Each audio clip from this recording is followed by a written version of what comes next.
Welcome to Directors Dialogue, our virtual conversations with visionary leaders of science, healthcare, education, and philanthropy. These dialogues offer an inside perspective on the emerging opportunities, challenges, and trends in biomedicine, biotechnology, public health, and related fields. Our guests share their most meaningful experiences and observations, tell us about the opportunities that most excite them, the challenges that most concern them, and the innovations that could drastically and dramatically enhance our collective ability to address those challenges. Throughout this dialogue, you can participate in the discussion by submitting questions to the question and answer box at the bottom of the screen. Send your questions at any time during the discussion, and we'll answer as many of them as possible. Tonight, we are discussing philanthropy as a catalyst for government innovation in the areas of nutrition, education, and guaranteed income. And we could have not had a better innovator than today's guest, Jill Shah. Jill is president of the Shah Family Foundation. The foundation is rethinking the status quo and piloting new strategies for helping people access the fundamentals of well-being, especially in the areas of food access, healthcare, mental health and wellness, and education, but also in other areas. I look forward in delving into some of these topics this evening. Jill earned her bachelor's degree from Providence College and began a career as an entrepreneur, focusing primarily on internet startups and turnarounds. In 2013, she sold her last company called Jill's List, a leading online platform for integrative healthcare and their providers. Jill and her husband Nirjay launched the Shah Family Foundation in 2017. Today, in addition to leading the foundation, Jill serves in an array of governance roles, including the Red Sox Foundation, the Belmont Hill and Windsor Schools, Beth Israel Deaconess Medical Center, and the Museum of Fine Arts. In 2020 and in 2021, she also served as the co-chair of the Food Access Task Force of the Commonwealth COVID-19 Command Center. In recognition of her work, Jill has received the Boston Chambers of Commerce Distinguished Bostonian Award and the Playworks Game Changer Award. And Boston Magazine named her as one of the 100 most influential Bostonians. Jill, welcome so much for joining us today. I so much enjoyed listening to your podcast, The Catalyst, and we'll talk about this later. And I think Catalyst is a name that really describes you and how you approach your mission. Well, that's very sweet. Thank you. So let me start by sort of asking you about the Shah Family Foundation. It has a very interesting, perhaps even unique mission and approach. Would you describe that mission and explain how it came for you to move from what you were doing before to see what the foundation could achieve? Yeah, absolutely. Thank you so much, Ruth, for having me here with you tonight. It's so fun to be able to talk with you. So first of all, I think we're very lucky to be here in Boston, which is so full of researchers and innovators, as well as large, very effective institutions. And all of these folks we've found to be great partners. Boston's a great place to work. It's a great place to live. It has some very big problems though, but it's small enough that it's fairly easy to collaborate with other partners in the city to create new solutions, to test ideas, to partner with government, and to really get things done. And so we work very hard and get a good deal of leverage out of those relationships and partnerships. When my husband Nirj and Ruth Wilson, who's our executive director, and I were thinking about founding the foundation, we talked a lot about where healthcare, wellness, and community and education intersect, and the impact that those intersections have on different people, especially kids. And all of these sectors, of course, have lots of different avenues for funding, but one of the biggest funders, if not the biggest, is government. And so we've seen, pretty quickly, a lot of our work started to happen alongside government. In Boston alone, we receive billions of dollars every year in state and federal funding, much more than that across the state comprehensively. And so we think about at the foundation, how do we make changes happen in key areas that affect people's lives, especially children's lives? And how do we do that in partnership with government so that things can really scale if they work? We believe that this is one of the best ways to see very big impact and impact quickly is to partner from the beginning with government. And an example of that is what the work we did kind of right out of the gates as a foundation. We partnered with Mayor Walsh, who was the mayor of the city of Boston before Mayor Wu, and Superintendent Tommy Chang, who was superintendent a couple of superintendents ago. And there was about 54,000 kids in Boston who attended the Boston Public Schools. And we did this project with them called My Way Cafe. And we knew it would touch every child, which was something that the mayor was really focused on. And our theory was that we use USDA government funding to feed kids. And at the time, we fed them the way that they're fed for the most part across the country, the same, in that we fed them prepackaged food that was prepared somewhere else and was not deeply nutritious. And if you ask the kids, not very delicious either.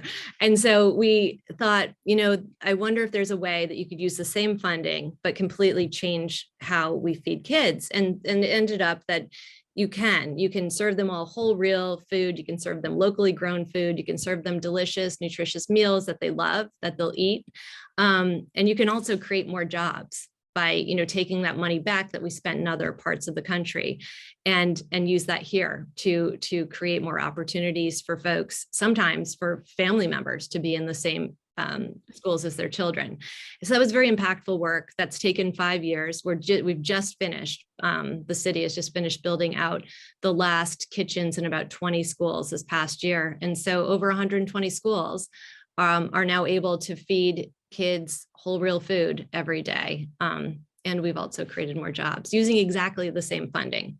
And so that was really important to do alongside of government from the get-go so that they could really scale it and leverage it. And they did. We funded alongside of it, but it was really government dollars that made all of that happen. So the way you did it is you initiated it with your own funding, and then the government, when they saw it was actually working, they bought into it. Is that how it works? Yes, exactly. So we had the theory, it seemed to work on paper. We proposed it to the mayor, and the mayor said, okay, well, let's test it. And so we funded the tests. We ran around and found warming tables and, these particular ovens that, a lot of different restaurants had told us to use, and we trained up the staff and we ran the pilot and we took on all the risk. And, we made sure that if it failed, it was on us, but we also made sure it worked. And we tweaked it and it worked. And once it worked and folks were bought into it, and folks being, the teachers and the students and the families and the union and, the mayor and the building department, all of those things came in line, and, all great questions were answered. And then the city was able to scale it across the entire city. And now that same thing is starting to be scaled in other parts of the country. And that's why we think it's such a beautiful place to work here in Boston, because the community is so small. So many community members helped us, both in industry and in nonprofit organizations. But, we got great momentum because everyone was working together. And now there was a movie made about it. And, now it's being picked up and used as a theory and a model to deploy in other parts of the country. So it seems like it's really resonating on a collaborative ethos, and you have to develop the trust. So was that easy, or how did you? Is that just something you seemed like somebody who can deliver, and so is that part of the secret, or? Well, I think it helps that we get very excited about the work that we do, and we love it, and it brings us a lot of joy. But I think the other piece of it is that we learned to be extremely humble. I was in the tech business, the tech world for a very long time, and I don't know that humility is one of the driving foundations of that industry. But here we needed to be incredibly humble and learn to be very good listeners. And in that, we heard all of the roadblocks and all of the speed bumps and, everything that people were worried could happen. And we with them figured out how to solve for those issues. And in that, it's a whole process, right? But in that, I think we earned their trust. Mhm. And So- also when you see an 8-year-old walk down a line and serve himself salad and a hot meal and come off joyously saying, oh my God, look at what I'm eating today. I think that also gets adults to lean in and feel like we should be doing more of it. Yeah, no, that's definitely. So when government changes, does that go smooth with those initiatives? How does that work? I think generally, yes, because it's a collaboration. Now with the new mayor, is that just sort of, because I guess it's a community effort, does that change?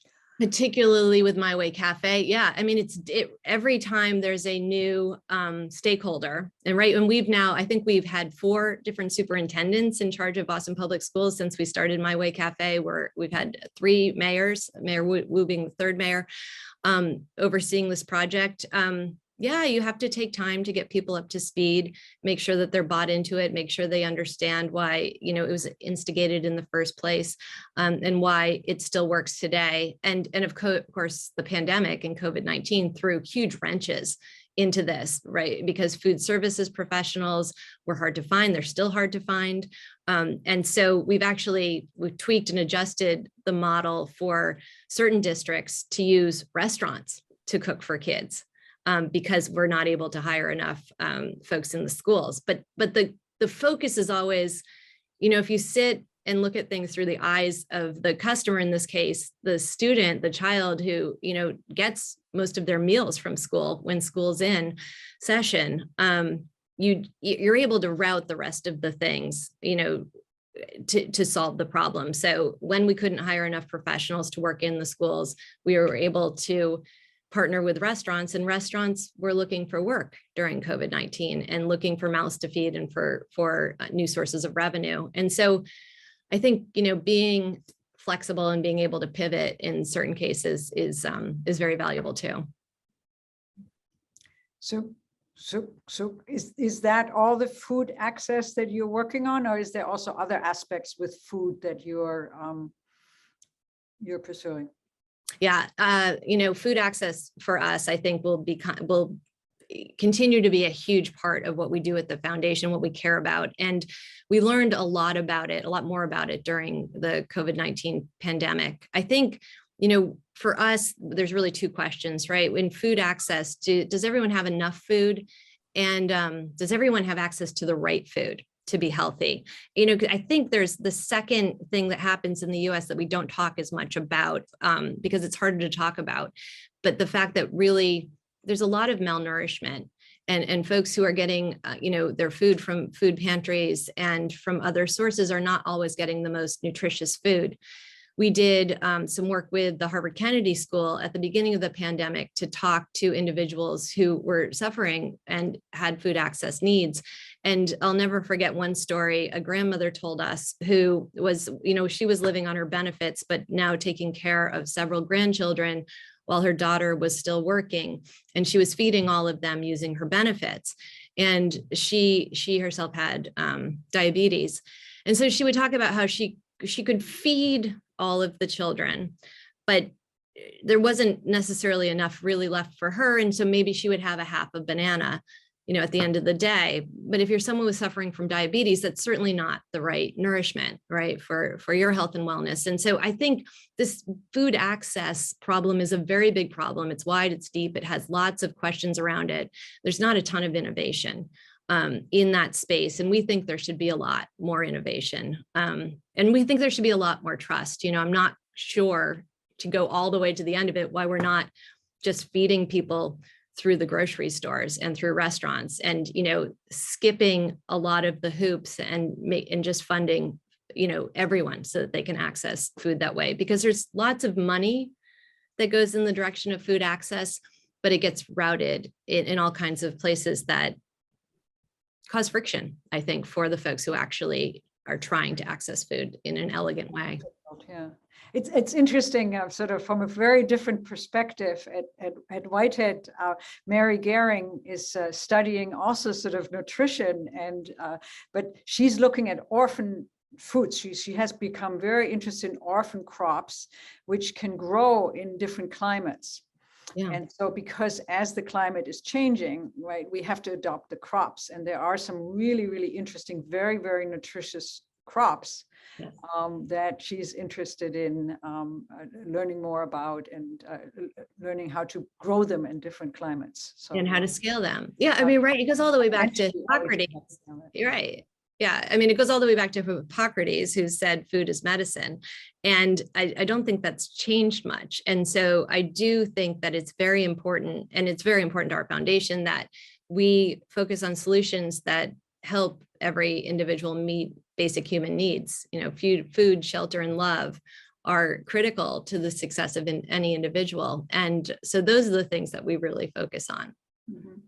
Yeah, but especially with these crops, it's also interesting to kind of almost take the next step and get the farmers to, you know, also grow what may be more nutritious, or adjusting also to from that side, sort of, that's more the biological side. Yeah. Yeah, no, you're absolutely right. And then how does that get funded, and what does it replace? And there's so many questions. And again, you go back to government, right, who's subsidizing a lot of the farming in this country right now. It's a very big, deep, wide question. And I think it's ripe for a ton of innovation. And what you're doing sounds like a piece of that innovation. Yeah, because what's kind of interesting is that food is not always considered, the research of food, the research of plants isn't necessarily considered being part of health. So it isn't something, you know, that the National Institute of Health is particularly interested in. So that's right. It's kind of an interesting, that's an educational process too. No, I think it's so interesting to talk to MDs, and, you know, they talk about how there's only a few days, maybe a week of nutrition in their entire schooling as medical professionals. And, you know, it's a big question mark, to your point, about whether or not that's enough, knowing what we know about how much it affects our ability to be healthy. Yeah, let's turn to another topic that you have been pioneering and innovating in, and that's education, right? In particular in Boston again. And that's, of course, also a huge and complex and an area of policy. And so tell us about the specific challenges you're trying to address and some of the lessons you have learned. Yeah. Thank you for asking about that. This is where we focus a lot of our time, and our executive director was in Boston Public Schools for quite a while as a teacher, and then a principal, and then helping to run the district. And Ruth, I can tell you that, you know, our point of view has shifted a bit, and our focus has shifted a bit because of COVID-19. And I think something that we need to talk more about as adults in education is that there's been a huge paradigm shift caused by COVID-19. And we need to be more flexible and shift with it. And folks are beginning to write about this. The head of psychiatry at MGH, Maurizio Fava, wrote an op-ed about this in the Globe recently. There was an article in the Washington Post a few days ago, talking about how we're really failing our kids by not shifting and not recognizing that they are really suffering. There are so many of our students, and it may be very quiet suffering, but across the board, teenage suicide and suicidality and depression and anxiety and sadness and loneliness, eating disorders, they're all up, and up dramatically. And this is all massively impacting the education of our children. And it's not just our kids, right? Like, this paradigm shift is incredibly real. It, I think, requires us to be kinder and gentler and more loving and more supportive of not only our students, but their families and their teachers. And it probably requires us to slow down and rethink how and what we do over the next couple of years to help kids recover and rebuild resiliency, so that they can engage in learning and academics the way that they were able to before COVID-19. And so we were very engaged in that learning and in helping more kids access college and more kids access better academics before COVID-19. And we're still engaged in those things. But if you talk to principals and superintendents and teachers right now, classrooms are deeply suffering, and they really need to be a spot that we all take care of, because it's the next generation of Americans that are being raised there. And it's critically important that we get this right. And at the same time, I think it's very hard for adults to know exactly what to do, because we're all suffering from some flavor of PTSD from COVID-19. So it's hard to act, and it's hard to see exactly what we should do. But I think it has to be at the forefront of the conversation. It can't just be about learning loss, but it has to be about, what is happening inside of so many students' brains, and what is their capacity to learn right now, and how do we cure for that so that we can also provide them with great education. And so some of the things we've been doing right now are more along those lines.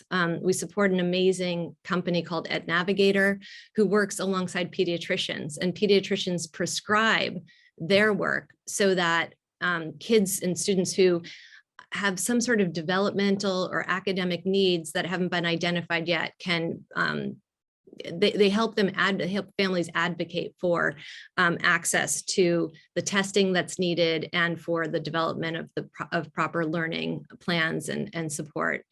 EdNavigator is an incredible service, and pediatricians really love it. And that's starting to scale very successfully in Boston, and really helping a lot of kids and families who found it very hard to advocate for themselves for so many different reasons. There's also another group called Making Caring Common out of Harvard, who make sure that every child has at least one trusted adult in their life. And it's incredible in certain places just in our city alone, where, kids don't have one trusted adult that they can lean on. That we support a group called Inner Explorer that is, I think, scaling pretty much across all public schools in the state of Vermont, that has had incredible impact in the classroom and delivers kind of a meditation modality to classrooms and to kids, but with great effect. We work with the Boston SpedPAC, who helps advocate for students with disabilities in the Boston public schools, and we really want to scale that work. And then more on the sciencey side, we worked with the Department of Education for the past year and a half to help them create their COVID-19 pooled testing program, which is now shifting to a new program for testing but initially to help get kids in public schools back into the classroom safely, and then also, now to stay in school safely. And so that work was actually adopted by the CDC and has been rolled out to other states as well. And so we care very much about education. We care very much about the health and wellness of kids. It's probably why food ended up being one of our first projects in education, was because we learned very quickly from teachers that if their students weren't nourished and hadn't eaten, they weren't going to be successful in the classroom. And, and we care about how decisions are made and where money is spent. And so Ross and I actually do a podcast every other week called Last Night at School Committee, which is in English and in Spanish, which is like a snippet, like 25-minute summary of what happened in the 5 or 6 hour meeting the night before. And what it means to the families who send their kids to Boston Public Schools. It's interesting. So it really seems to shift more to family and education, but in a more integrating that better. Is that how you? I start to see there are these silver linings that we can sort of maybe say, okay, this was really extreme, but there are certain aspects. So for example, like, we always talked about, could you actually work just purely virtual or mostly virtual, right? And that's now something we kind of did the experiment. Yeah. And so we kind of learning, and now we're dialing this back, but most kids were at home. Right. And right. so the whole right, family involvement is very, very different.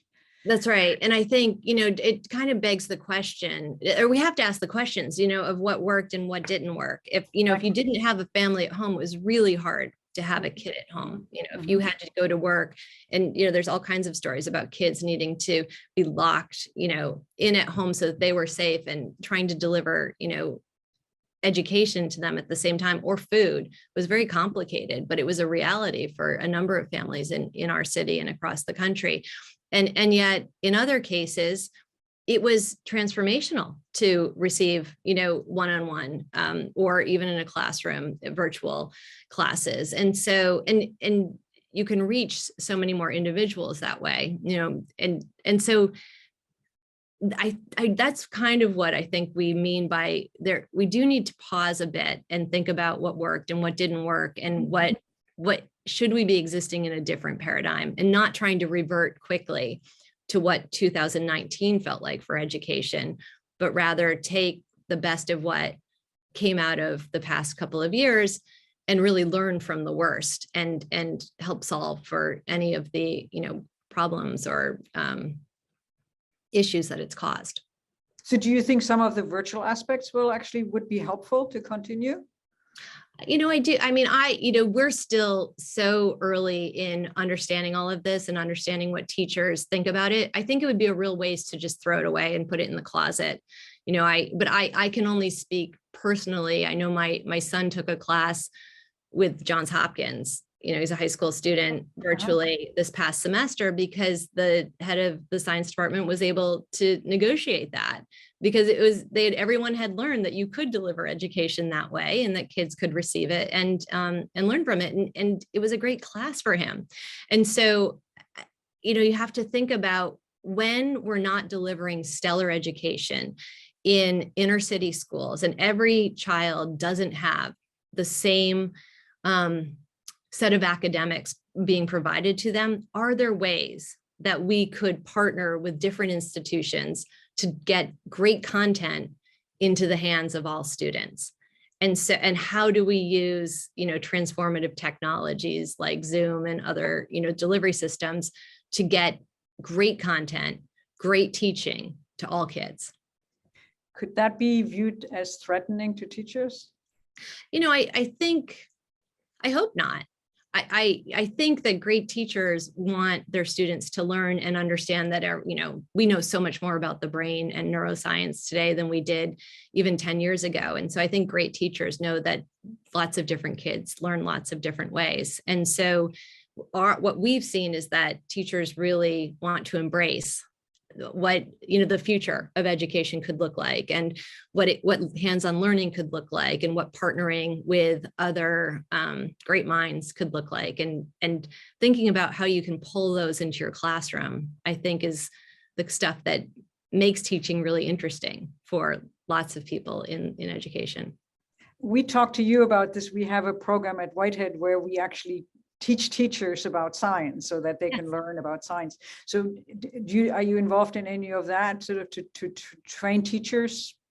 We over the summer, we supported a program where teachers, we support two different programs. One helps teachers build curriculum around their passion. So it might be a math teacher who builds curriculum around yoga because that's her passion, or hiking, or whatever, photography.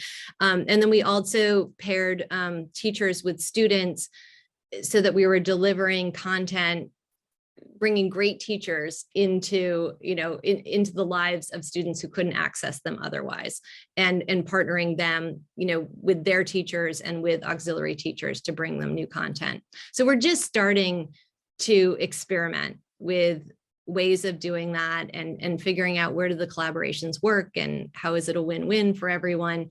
But I think these sorts of things are very important. Another place where we've started to do a lot of learning is around bringing college into high school, so that and sometimes, virtually is the right way to do that, so that students, are gaining credits to college alongside of their high school programming, and, leaving school, graduating with a couple of years of college, maybe, an associate degree. And we know that helps launch them into college. And we know that college is very important for kids. So let's turn on to another aspect of the foundation, and that is to focus on getting government support to eligible people and communities. And this has been particularly important during the pandemic. Can you tell me more about that?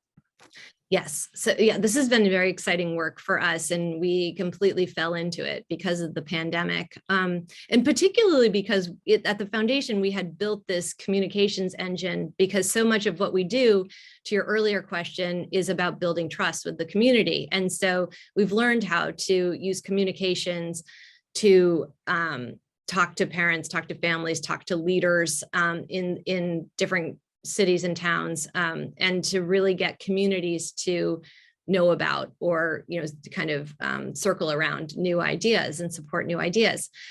So when the pandemic hit and we were working on food access, and I was one of the chairs of the food access task force for the state, the US government was getting ready to roll out something that they called PEBT, which was auxiliary SNAP or supplemental income for food for families whose children qualified for free and reduced meals. And so it was basically more money because kids weren't in school. And for many kids, it's where they get breakfast and lunch during the day. Well, PEBT on its own was going to be very hard to distribute to people. You had to get it on a card, or you had to get a new card. You had to create a PIN. You had to turn the PIN on. You had to know when you could use it, where you could use it, all of these things. And so we worked alongside of the state and created a whole communications program in multiple languages. We met with and worked with every mayor. We did, little snippets that could show up on the news, on the radio. It could be handed out by community partners. And our state was one of the leaders in distributing PEBT. Nearly 90%, I think over 90% of the funding that was provided through PEBT went into the state. And so that was massive as compared to lots of other states. So we took all of those relationships, and then we ran a campaign to families again to remind them that they might qualify for SNAP, for more supplemental assistance. And just communicating in new ways helped the state sign up many more people for those supports. And it makes sense, right? The money's there. We just need to connect folks with that money. But then we also, with Chelsea, Massachusetts, which was one of the hardest hit cities in the entire country.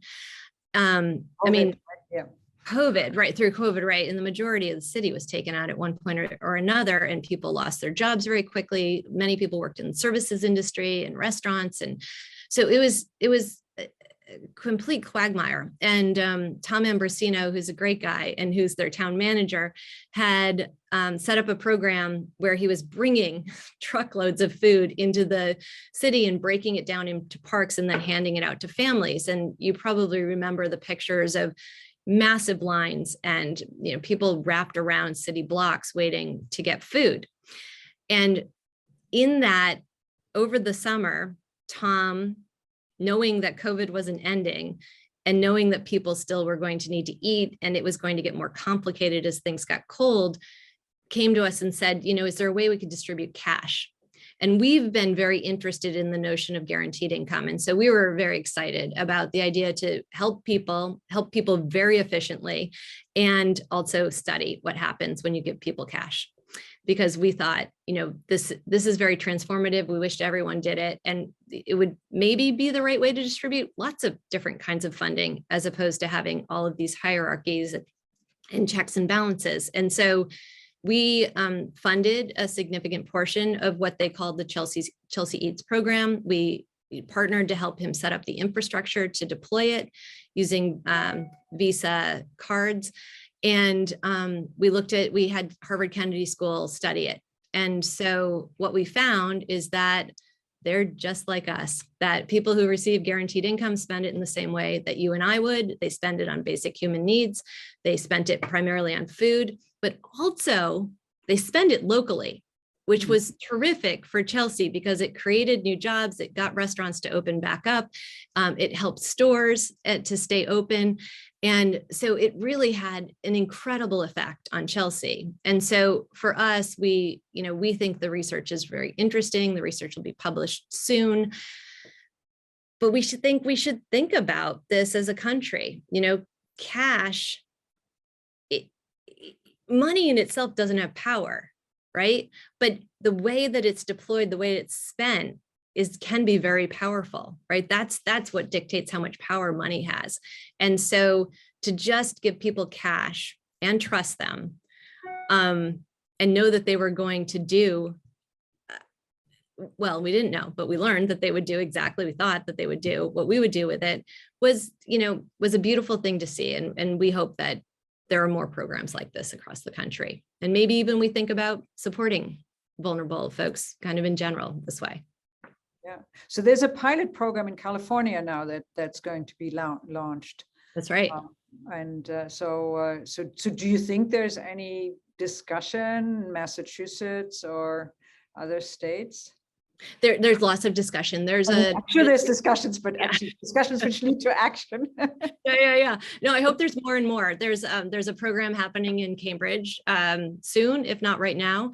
And there's others that are in the works here. There's across the country, there's an organization called Mayors for a Guaranteed Income. And that has mayors, maybe from all 50 states at this point. That's definitely their goal.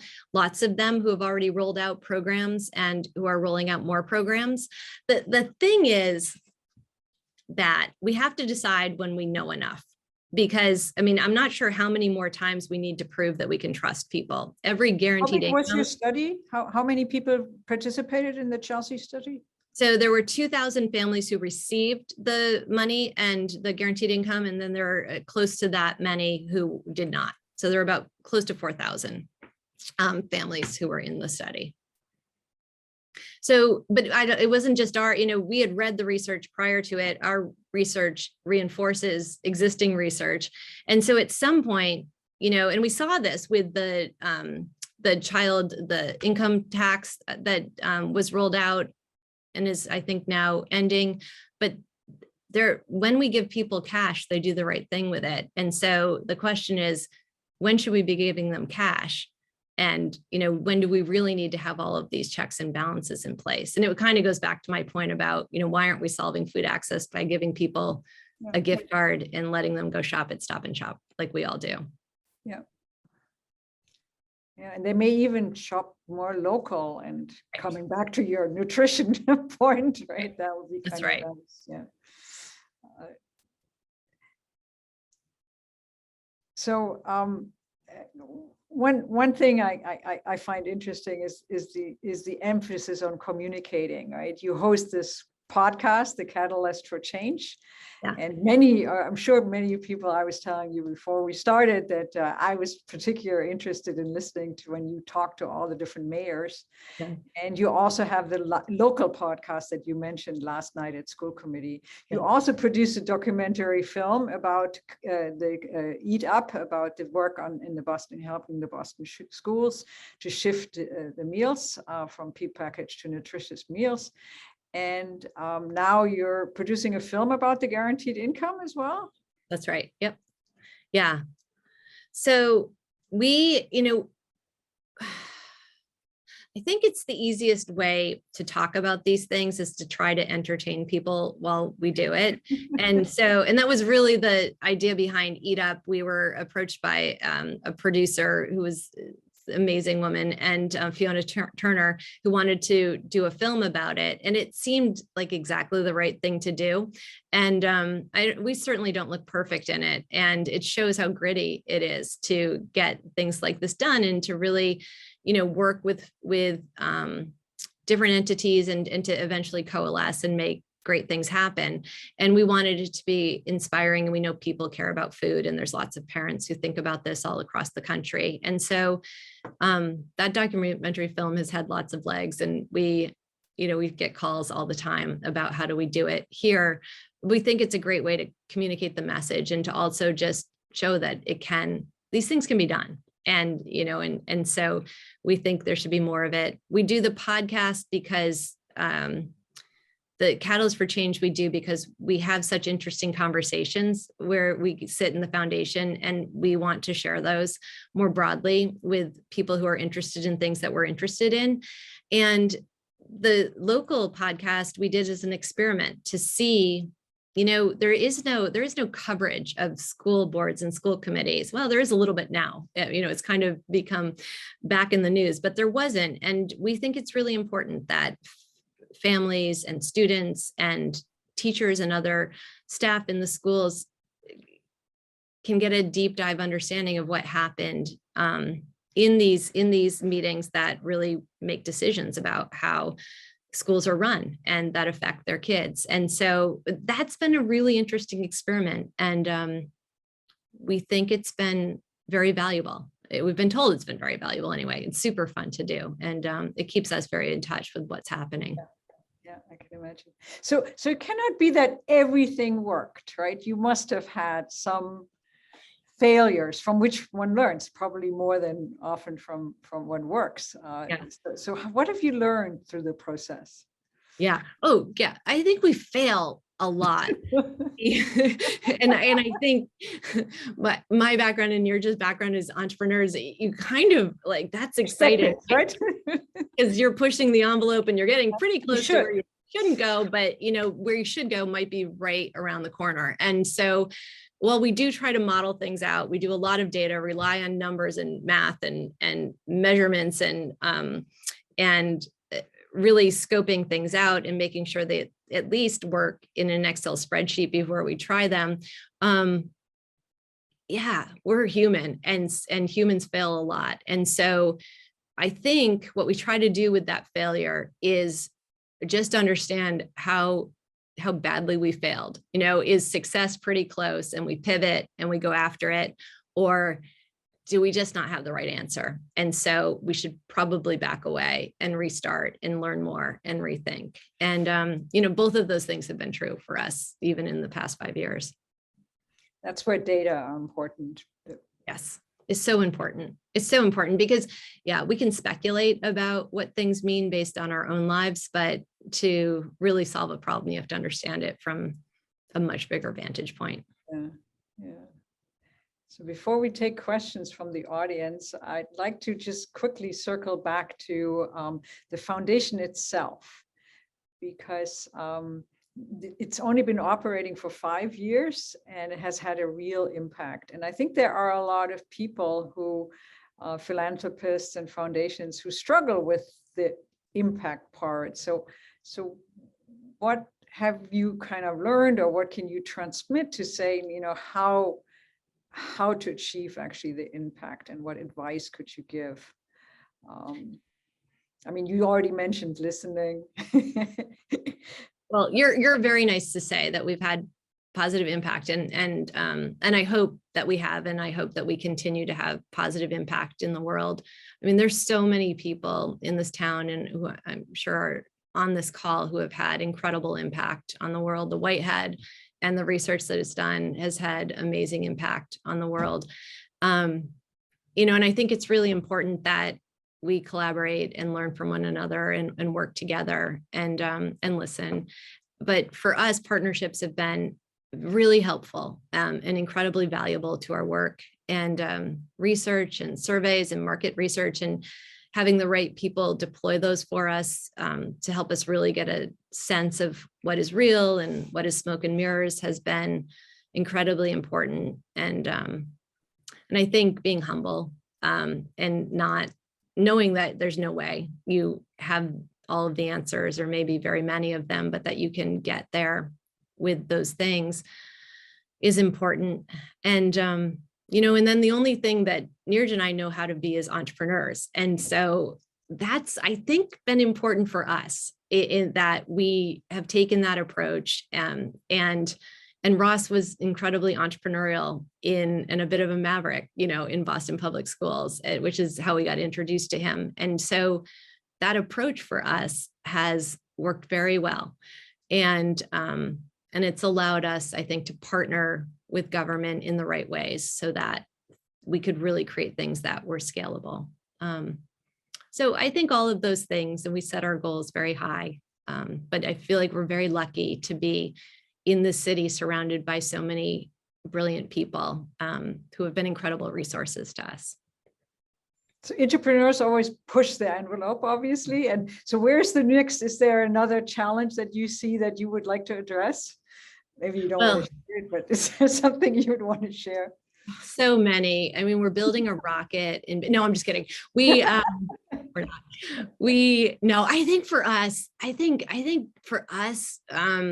helping to solve the riddle around mental health in kids is going to be a place where we spend a lot of time and really try to help teachers and parents and students who are just carrying a massive load right now.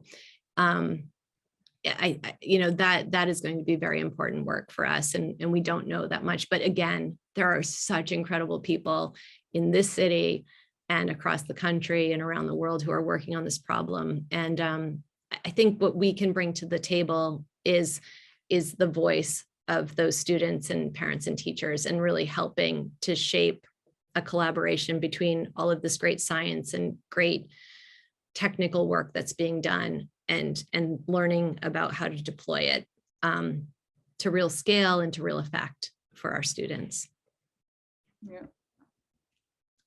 Yeah, I think that's really important, because that is that's real frontier in many, I mean, not just in education, that's a frontier in science, right? That's absolutely. It's so exciting. I think what we're learning about the brain, and there's so much we don't know, but there's so much we're learning every day. And that's really fascinating to us.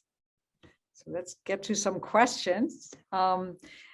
Here's one question. Can you talk more about the public-private partnership you have with local governments? How did you get them to take a seat at the table with you? Yeah, that's such a good question. So I think it depends on the problem and knowing who cares about the problem. And, just the example that becomes top of mind for me is that when we wanted to do the work around food, we made it about kitchens, because we knew that the mayor really cared about this build BPS and touching every student with solutions that would really impact them, but also making the school better to great effect. And knowing a goal for him, and that we could help him with a solution that did impact the buildings and also really impacted the kids in a huge way, and just the environment in general, we were able to put that in front of him, and he was excited, right? And so I think you have to put things in front of the right people at the right time.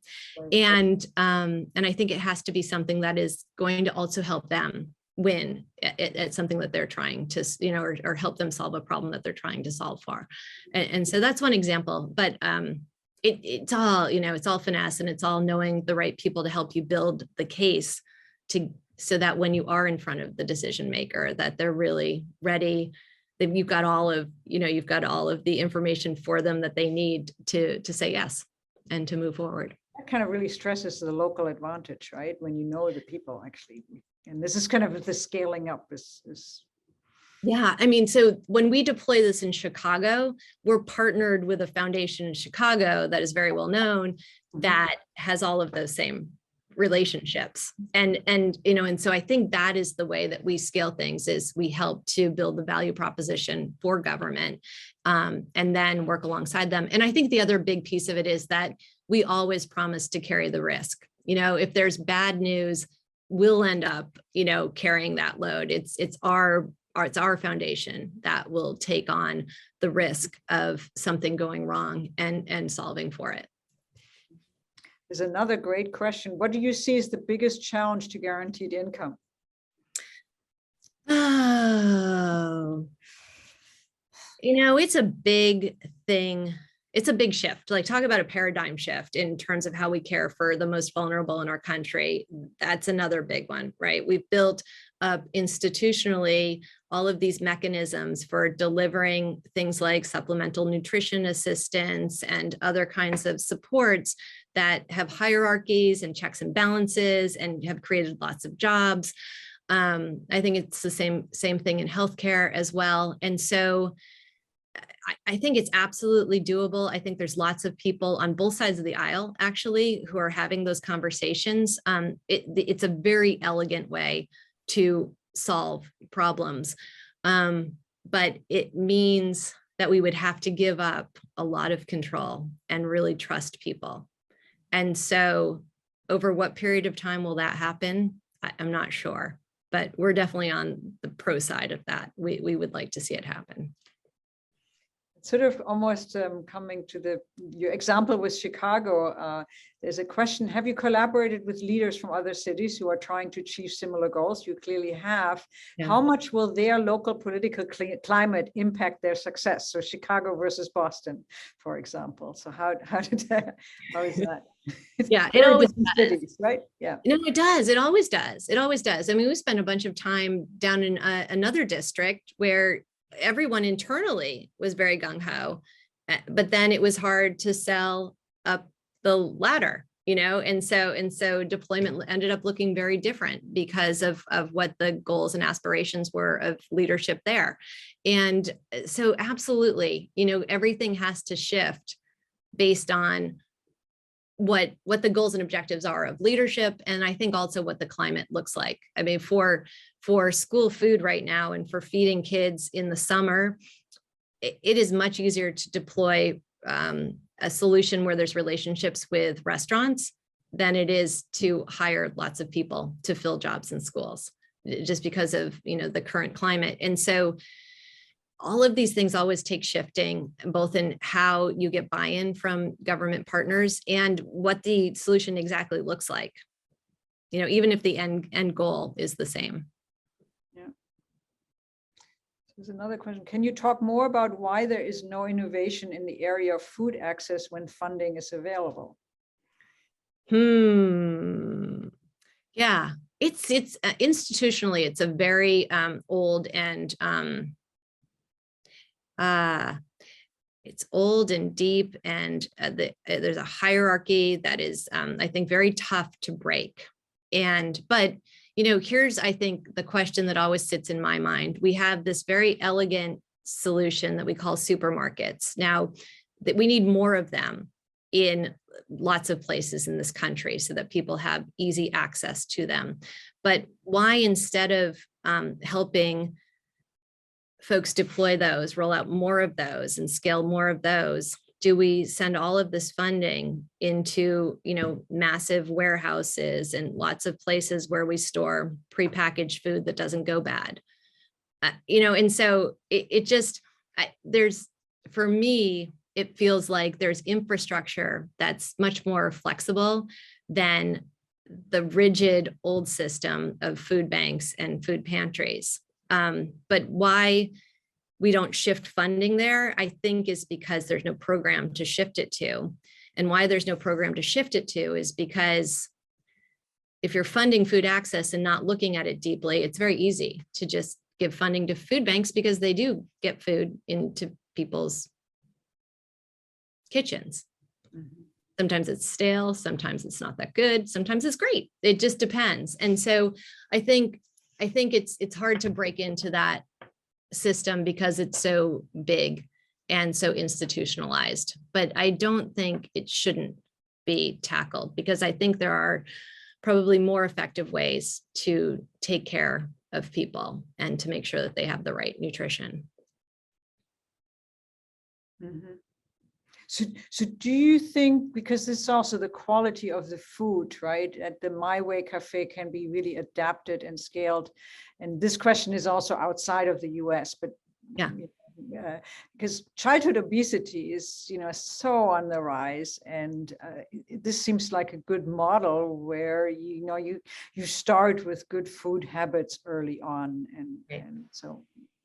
Yeah. And I mean, the funny thing is, there are lots of people who will tell you kids will only eat, white and brown food that's heavily processed, and they'll only drink flavored milk that's a certain color. And we just didn't find that to be true. We found that when you put beautiful rainbows of food, on hot and cold serving lines and gave them choice and let them decide what they were going to have for lunch and breakfast every day, they, for the most part, were super excited about it and ate it. And so I think we don't give kids enough credit or enough optionality. But absolutely, I think it could scale across this country 100%, because I understand the USDA funding. In other parts of the world, I don't know.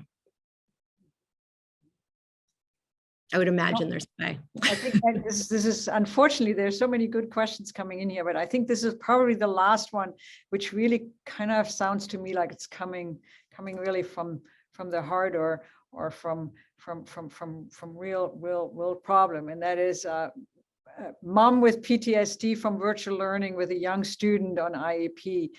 We can't go back to that. How to prevent schools from closing again is testing the answer. I think that's probably on the mind of many of people listening to us. Yeah, you and I, Ruth, were just talking about how you could buy 2 tests for $1 in Germany. And it's a big problem that we can't do that here in America. It's a crazy big problem. And absolutely, testing makes people feel safe. We think it changes their habits in terms of making sure that they stay safe, or as safe as you can. I mean, Omicron is just everywhere and insane, but testing is absolutely part of the key to keeping kids in school. And I completely agree. It's so important for so many reasons for kids to be in school and to socially be with other kids. But testing, I think, solves a lot of pieces of this. And we absolutely saw that when pooled testing was rolled out. So I think we, with that, we have to stop the questions. Thank you so much for joining me tonight and making this such a memorable addition to the Directors Dialogue. I so greatly enjoyed this conversation, and I'm sure the audience did as well. Thanks everyone who listened. Thank you for joining us tonight. And a little advertisement for next in March. We'll talk to Jennifer Doudna from the University of California and Berkeley professor. She's the Nobel laureate who discovered CRISPR technology, and she will speak with us about her discoveries. And if you want to learn more about her, there's also a book, The Code Breaker, which really describes her journey. And that event will be on March 14th at 7 p.m. You all know the Whitehead Institute is an extraordinary place, and I'm so fortunate to present the Whitehead Institute, and I hope that you will take some time to learn a bit more about the work we're doing and the discoveries made at the Institute. Please go to our website, whitehead.mit.edu, to learn more about our research. There you can sign up for Pulse, our monthly newsletter, and if you choose, make a gift to support our crucial work. Until next time, stay safe. I hope that one day I don't have to necessarily say that anymore, but I will always say be well.